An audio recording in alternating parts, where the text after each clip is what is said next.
Hello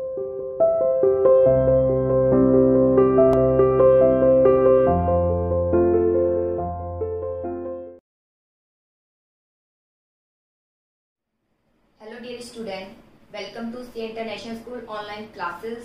Dear +1 commerce class, chapter 12 correlation हमने start किया था। आज हम इसका टॉपिक डिस्कस करेंगे स्टेप डेविएशन मेथड। किस तरीके से स्टेप डेविएशन मेथड के थ्रू हम कोरिलेशन को फाइंड आउट करेंगे। इसमें पहले डायरेक्ट मेथड और शॉर्टकट मेथड हमने पढ़ लिया है। डायरेक्ट आ गया, जिसको शॉर्टकट आ गया वो स्टेप डेविएशन को इजिली कर पाएगा। शॉर्टकट जैसा ही है जैसे हमने मीन में किया था, ठीक है। स्टैंडर्ड डेविएशन निकाल रहे थे, वहां भी हम यूज कर रहे थे मेथड, ऐसे यहाँ पर यूज किया जाएगा स्टेप डेविएशन मेथड, ठीक है। तो चलिए पहले मैं आपको फॉर्मूला बता देती हूँ स्टेप डेविएशन मेथड का फॉर्मूला क्या है।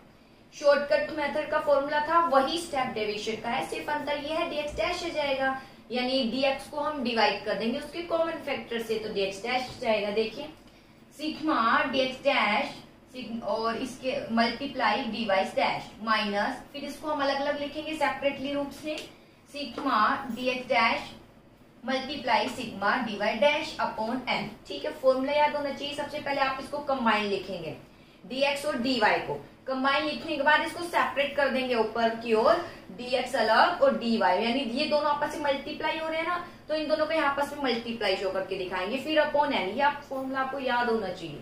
इसके बाद आएगा फिर dx की अलग फॉर्म लिख देंगे और dy को अलग फॉर्म में लिख देंगे, फॉर्मूला बन जाएगा। जैसे dx का अगर हम लिखे तो dx डैश स्क्वेयरिंग आ गया माइनस सिग्मा dx डैश इसका होल स्क्वायर आ गया अपॉन n, ठीक है। फिर मल्टीप्लाई, क्योंकि हम मल्टीप्लाई हो रहे हैं ना, अब इसको उठा के यहाँ लिख दीजिए sigma dy dash squaring minus sigma dy dash की होल स्क्वेयरिंग अपॉन n, और इसका भी रूट स्क्वेयर। तो ये फॉर्मूला है स्टेप डेविएशन मेथड का। फिर देखिए बेटा, स्टार्टिंग होगी dx को dy से मल्टीप्लाई करने पर, सिग्मा dx को मल्टीप्लाई करेंगे dy से तो आएगा सिग्मा dx और dy।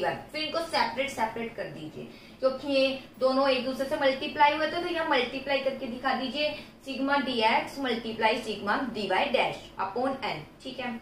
इसके बाद इसका अलग रूप बना दीजिए और इसका अलग फॉर्म बना दीजिए, ठीक है। तो वो फॉर्मूला बन जाएगा, जैसे सिग्मा dx डैश की squaring minus sigma dx dash की whole square upon n multiply sigma dy dash squaring minus sigma dy dash और स्क्वेयरिंग अपॉन n, ठीक है, होल स्क्वायर अपॉन n, और इसका कर देंगे रूट स्क्वायर। तो ये आ जाएगा स्टेप डेविएशन मेथड। अब तक हम स्टेप डेविएशन मेथड में ये देख रहे थे मल्टीप्लाई सी आता है, ठीक है। तो यहाँ पर आपको मल्टीप्लाई सी नहीं करना है, ओके। सिर्फ फॉर्मूला यहाँ तक है।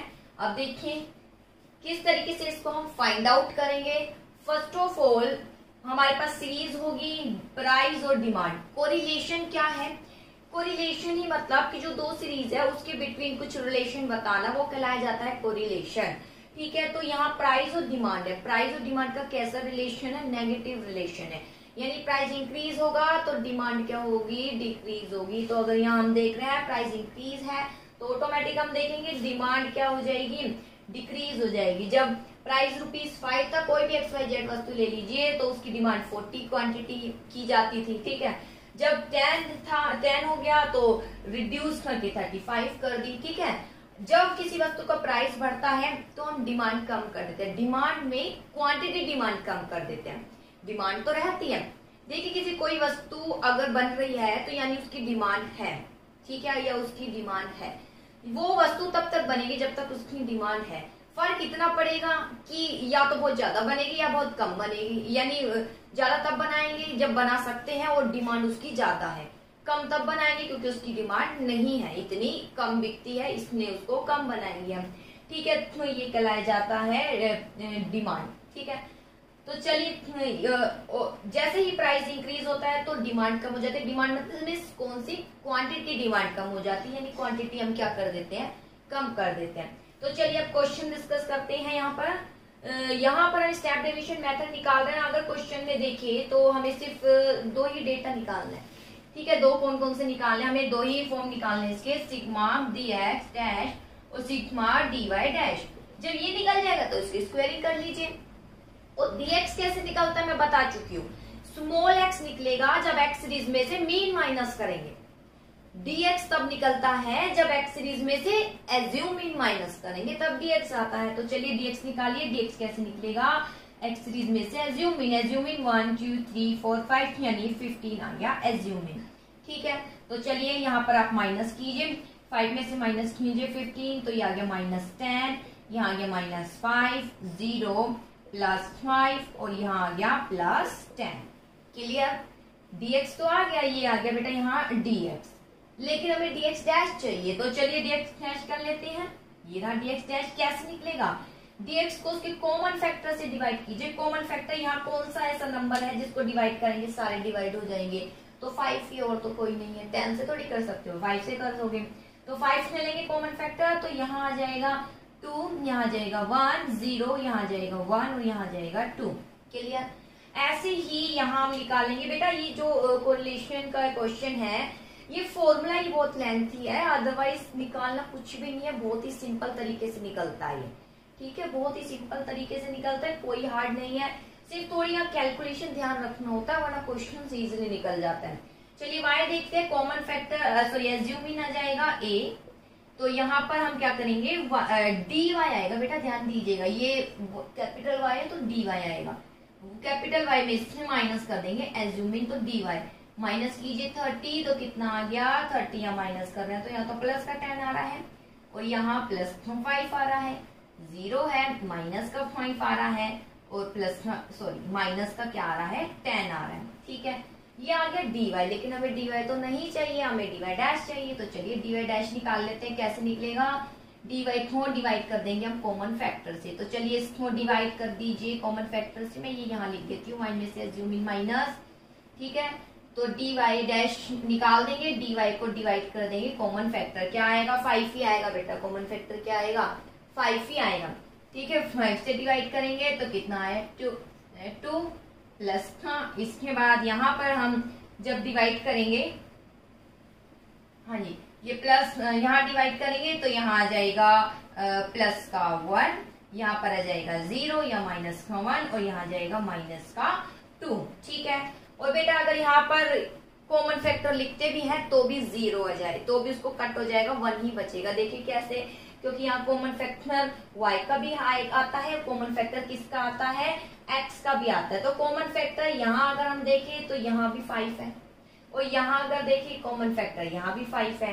तो अगर हम इसको आगे फॉर्मूला को पुटअप करना चाहे c, तो c बेटा 2 आएंगे, फिर x सीरीज का भी c आएगा और y सीरीज का भी c आएगा। वो ऑटोमेटिक कट जाते हैं, इसलिए यहाँ पर c नहीं इंडिकेट किया जाता क्योंकि c से c कैंसिल हो जाता है। ठीक है, इसमें यहाँ जो है मल्टीप्लाई में c नहीं किया जाता। चलिए इसके बाद आता है dy डैश आ गया है। अब कुछ नहीं करना, यहाँ ये और चाहिए dx डैश को dy डैश से मल्टीप्लाई, हमें ये और चाहिए सिग्मा dx डैश और dy डैश। तो आप dx डैश को मल्टीप्लाई dy डैश से, ये रहा dx डैश और ये रहा dy डैश। चलो कीजिए मल्टीप्लाई, 2 2 4, माइनस का 2 है और ये प्लस का 2 है तो बेटा माइनस का आएगा। माइनस का 1 है प्लस का 1 है, ये आएगा माइनस का। 0 को 0 से 0 प्लस का 1 माइनस का 1 तो माइनस का मल्टीप्लाई तो आपको आती होगी 2 2 जा 4, ये आ गया माइनस का। क्लियर, सबका टोटल कीजिए, ये सारे माइनस के हैं बेटा, अगर कोई भी प्लस का हो जाता है, ये 2 प्लस के हो जाते तो 0 आ जाता। ठीक है, तो देखिए 4 और 1 5 5 6 एंड इसके बाद आ गया 10। ठीक है, 5 और 5 10 आ गया, ये माइनस का 10 आ गया। यहाँ पर sigma dx dash dy dash, ये आ गया माइनस का 10। इसके बाद हमें क्या चाहिए, चलिए जो जो स्टेप चाहिए वो हम करते ही रहेंगे। सीधा क्वेश्चंस पर हम आ जाते हैं, हम इसके फॉर्मूले पर आ जाते हैं। यहाँ अगर हम देखें sigma dx dash dy dash आ गया -10। चलिए हम लिख देते हैं माइनस सिग्मा dx डैश। कहाँ है सिग्मा dx डैश, ये रहा। इसका कीजिए टोटल, तो टोटल करोगे ये तो प्लस का 3 और ये माइनस के 3, बेटा 0 ही आएगा। तो कर दीजिए यहाँ 0, यहाँ बेटा लिखना मत भूलिएगा सिग्मा dx डैश। ठीक है, मैं नहीं भी लिखूं तो भी लिखना है।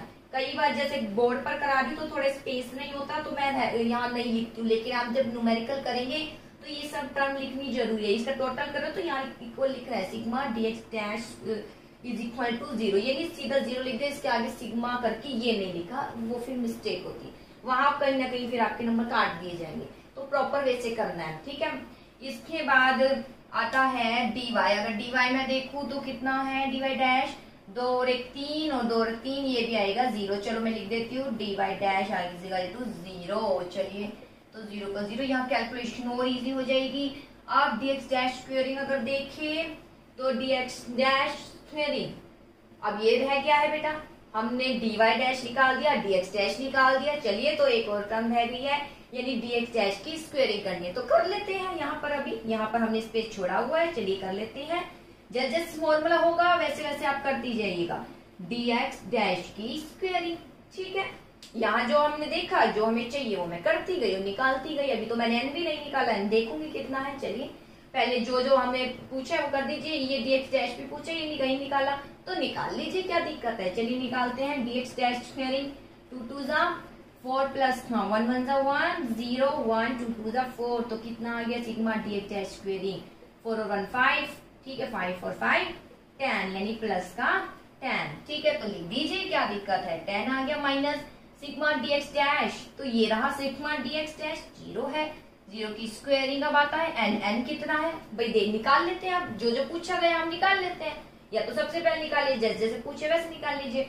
चलिए तो n तो मतलब फ्रीक्वेंसी का टोटल, यहाँ फ्रीक्वेंसी तो होती नहीं है, तो n with means number 1 2 3 4 5, n कितना आ गया 5 आ गया। तो चलिए लिखिए 5 मल्टीप्लाई, यहाँ पर आ गया सिग्मा dy डैश स्क्वेयरिंग, तो बेटा ये रहा dy डैश, इसकी स्क्वेयरिंग है लेकिन, तो चलिए इसकी स्क्वेयरिंग मतलब 0 की स्क्वेयरिंग मत कर देना, स्क्वेयरिंग मतलब इसको 2 टाइम्स मल्टीप्लाई। तो चलिए हम यहाँ कर देते हैं, मैं यहाँ बिटवीन में लिख देती हूँ, वरना कोई दिक्कत नहीं है। यहाँ लिख दीजिए dy डैश स्क्वेयरिंग, कोई दिक्कत नहीं है।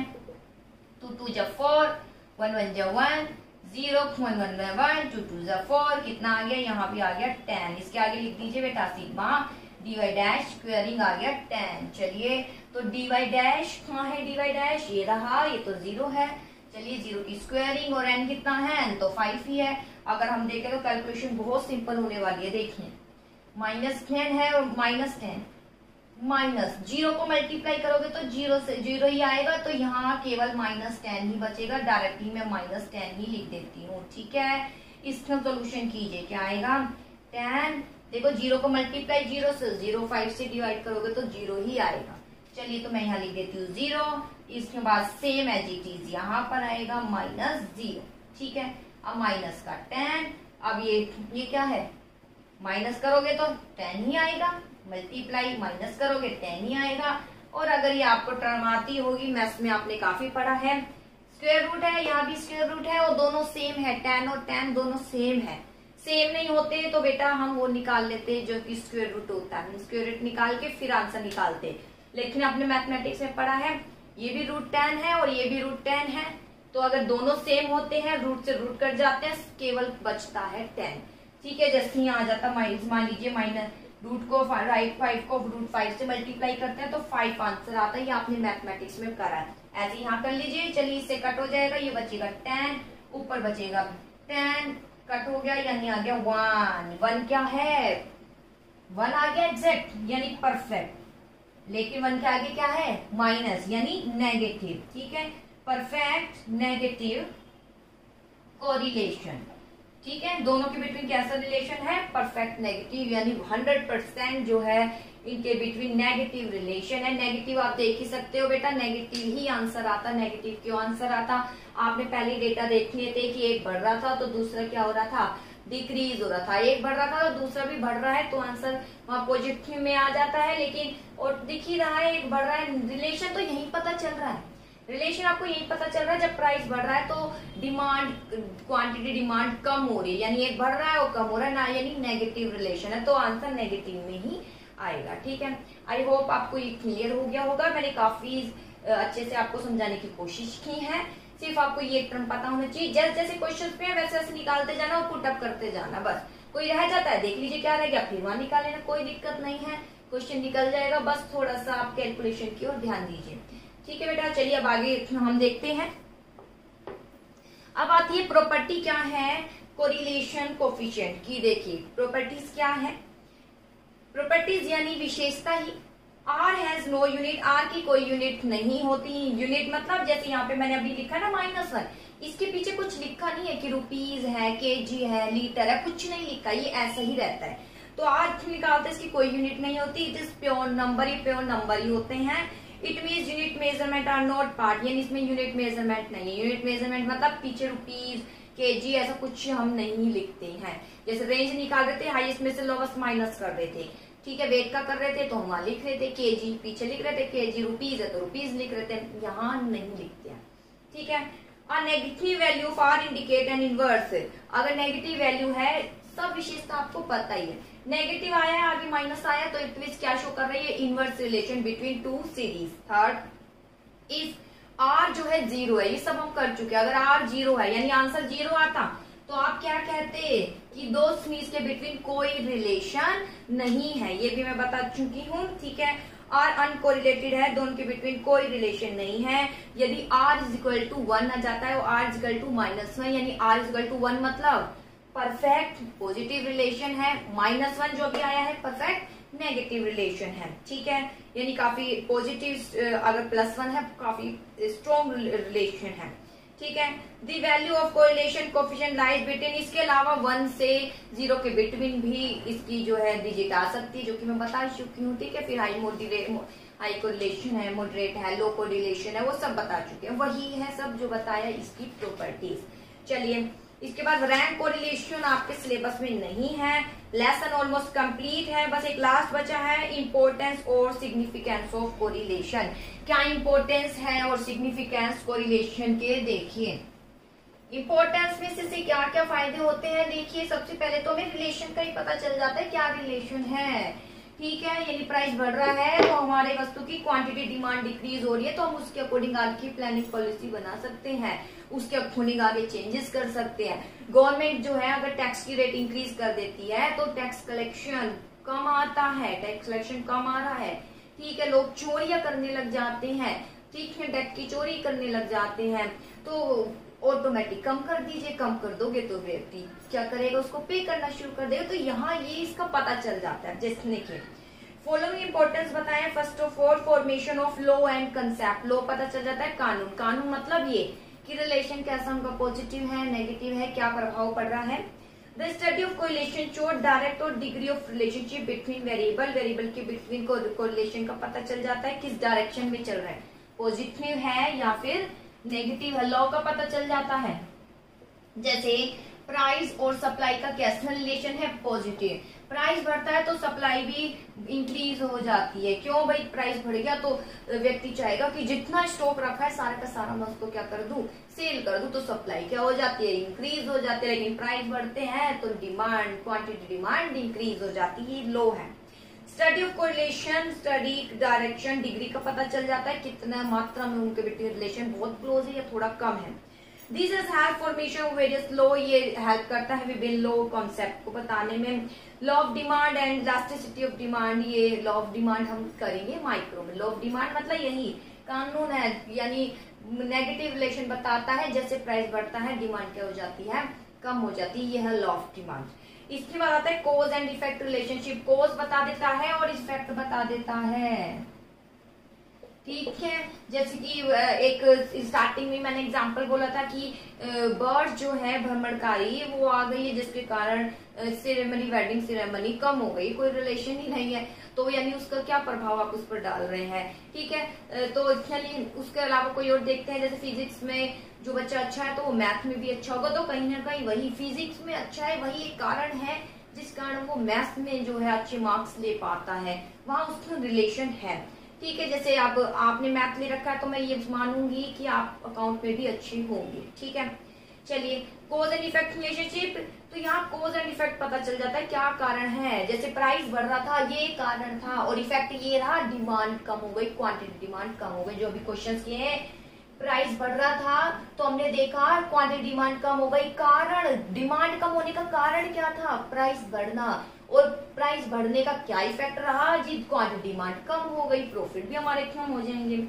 Correlation coefficient sometimes suggest cause and effect relationship बता देता है डिफरेंट वेरिएबल में, और this help understand why certain variable behave हुए, ये बता देता है क्यों दो चीजें इस तरीके से बिहेव कर रही, कारण प्रभाव बता देते हैं। अभी बताया प्राइस बढ़ रहा है यही कारण था कि क्वांटिटी डिमांड कम हो गई, कोई सर्वेक्षण रहे भाई इस वस्तु की क्वांटिटी डिमांड कम क्यों हो गई, रीजन हो सकता है उसके प्राइस क्या हो रहे हैं, बढ़ रहे हैं, या और भी कोई रीजन हो सकता है, क्वांटिटी कम कर दी गई, कुछ भी हो सकता है। तो एक कारण प्रभाव होते हैं। अब आता है बिजनेस डिसीजन। भाई बिजनेस डिसीजन आप ले सकते हैं। बिजनेस डिसीजन कैसे कि आपको पता चल गया है प्राइस बढ़ रहे हैं, इसलिए क्वांटिटी डिमांड कम हो रही है इस वस्तु की, तो आप डिसीजन ले सकते हैं कि इसके प्राइस को कम करने की कोशिश की जाए, ताकि हम वही स्तर पर आ जाए जब लोग ज्यादा से ज्यादा हमारी वस्तु की क्या कर रहे थे, डिमांड करे। तो इस थिंग से डिसीजन ले सकते हो। जैसे कोरिलेशन एनालिसिस फैसिलिटेट प्रदान करता है डिसीजन लेने में। Trend path of one variable में suggest expected change in other, क्योंकि इसमें हमें ये पता चल जाता है कि एक वेरिएबल के कारण दूसरे वेरिएबल के क्या प्रभाव पड़ रहा है, यानी प्राइस इंक्रीज होने के कारण डिमांड, क्वांटिटी डिमांड पर क्या प्रभाव पड़ रहा है। इसलिए बिजनेसमैन उसके अकॉर्डिंग क्या बना लेता है, प्लान बना लेता है आगे के लिए। ठीक है, इसलिए आज क्या बन लेता है, आगे के लिए प्लान। जैसे कि कोई भी स्कूल है तो उसने अपनी फीस का स्ट्रक्चर ज्यादा कर दिया, जिसके कारण स्कूल के जो स्टूडेंट्स हैं वो जो है दूसरे स्कूलों की ओर चले जाने लगे। ठीक है, इतना वो अफोर्ड नहीं कर पा रहे जाने, तो कारण कारण यही था कि प्राइस आपने यानी स्कूल फी इंक्रीज कर दी, और परिणाम ये रहा, इफेक्ट ये रहा कि वहां पर जो संख्या है स्टूडेंट्स की वो कम हो गई। ये होते हैं कारण प्रभाव। तो फिर डिसीजन क्या लिया जाएगा, बिजनेस डिसीजन यही लिया जाएगा कि उसको कम किया जाए, ताकि हम दोबारा पहले वाले स्तर पर आ सके। पॉलिसी फॉर्मुलेशन, इसके अकॉर्डिंग पॉलिसी बना सकते हैं। पॉलिसी क्या होती है, पॉलिसी जो हेल्प करती है ऑब्जेक्टिव को प्राप्त करने में। जैसे कि मान लीजिए ऑब्जेक्टिव है कि सेल करनी है, 2000 करोड़ के पार करनी है। सेल करने के लिए भाई कैसे सेल करें, सेल दो प्रकार से होती है, क्रेडिट सेल भी होती है और कैश सेल भी होती है। ठीक है, तो हमने देखा कि हमने केवल कैश सेल रखी तो हमारे कस्टमर इतने नहीं जुड़ पाए, तो क्या पॉलिसी बनाएंगे हम, क्रेडिट पॉलिसी भी बनाएंगे। क्रेडिट उस व्यक्ति को देंगे जो जल्द ही हमारा रिटर्न टाइमली कर देता है। तो ये होती है पॉलिसी। जब पॉलिसी बना दी जाती है तो किसी से डिस्कस करने की कोई जरूरत नहीं है, वो फॉलो करनी होती है। जैसे सेल्समैन है, अभी इसमें क्रेडिट सेल कर सकता है क्योंकि संस्था की ये क्या है, पॉलिसी, उससे बोलते हैं policy.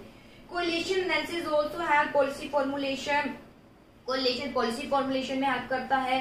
If government find a negative correlation, government देखती है कि नेगेटिव कोरिलेशन है किसमें बेटे, टैक्स रेट और टैक्स कलेक्शन। टैक्स रेट और टैक्स कलेक्शन के बिटवीन कैसा रिलेशन है, नेगेटिव, यानी टैक्स रेट उसने इंक्रीज कर दिए होंगे, जिसके कारण कलेक्शन क्या हो गया, कम हो गया। तो अब वो क्या करेगी भाई, अपनी पॉलिसी चेंज करेगी। ठीक है, तो लो टैक्स पॉलिसी अपनाएगी। लो टैक्स मतलब कम ही पे करना पड़ेगा पहले से आपको, जिसके कारण क्या होगा, हाई टैक्स कलेक्शन। तो ये बेटा कुछ पॉइंट है जो इम्पोर्टेंस को बताते हैं। कोरिलेशन, इससे कानून का पता, लॉ का पता चल जाता है, पॉजिटिव रिलेशन है, नेगेटिव है, कारण प्रभाव पता चल जाते हैं। बिजनेसमैन अपना डिसीजन ले सकता है इस कारण प्रभाव को देखकर। गवर्नमेंट भी क्या कर सकती है, अपनी पॉलिसी बना सकती है। आई होप बेटा आज का टॉपिक आपको समझ आया होगा।